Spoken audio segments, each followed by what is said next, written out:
Now, to another top story, Las Vegas police are asking for the public's help in determining why Stephen Paddock opened fire on a music festival, killing 58 people. For more insight on the investigation, let's bring in former police sergeant and active shooting expert, Alan Garcia. Thank you for joining us, Alan. We appreciate it. How are you?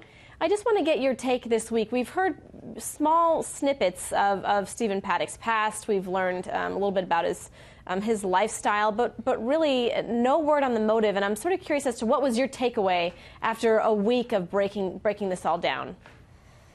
Yeah, 6 days into the investigation, I'm sure Metro has pored over every single bit of evidence on every level.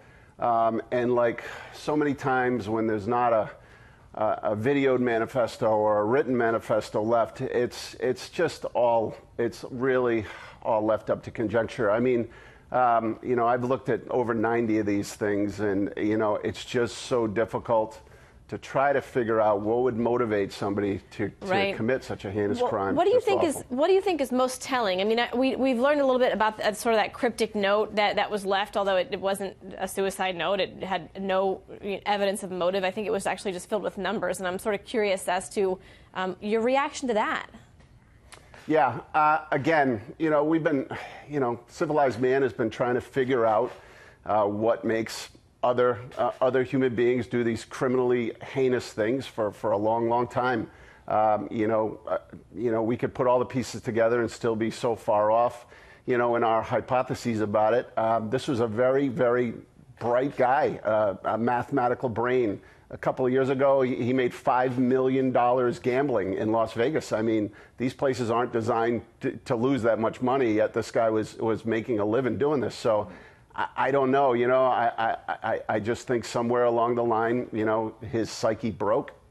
I want to sort of move this story forward, and my question is two-part. I first want to ask you what we're depending on now. Are we depending on the girlfriend? And then also for folks at home who are going to concerts, who are going to marathons, who are going to outdoor events, what advice can you give them in a time like this?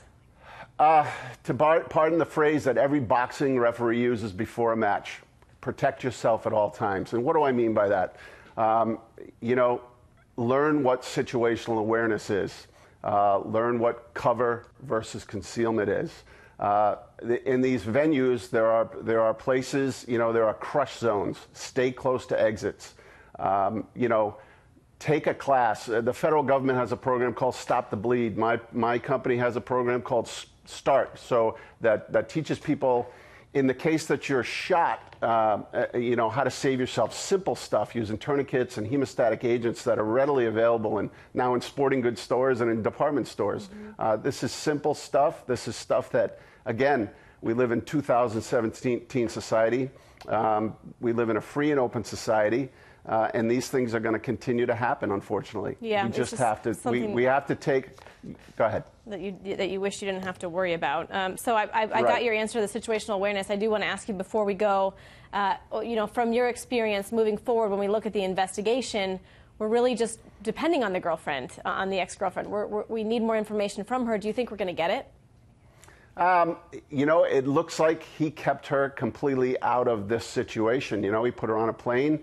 He flew her halfway across the world. He also deposited a large amount of money in an account over there for her.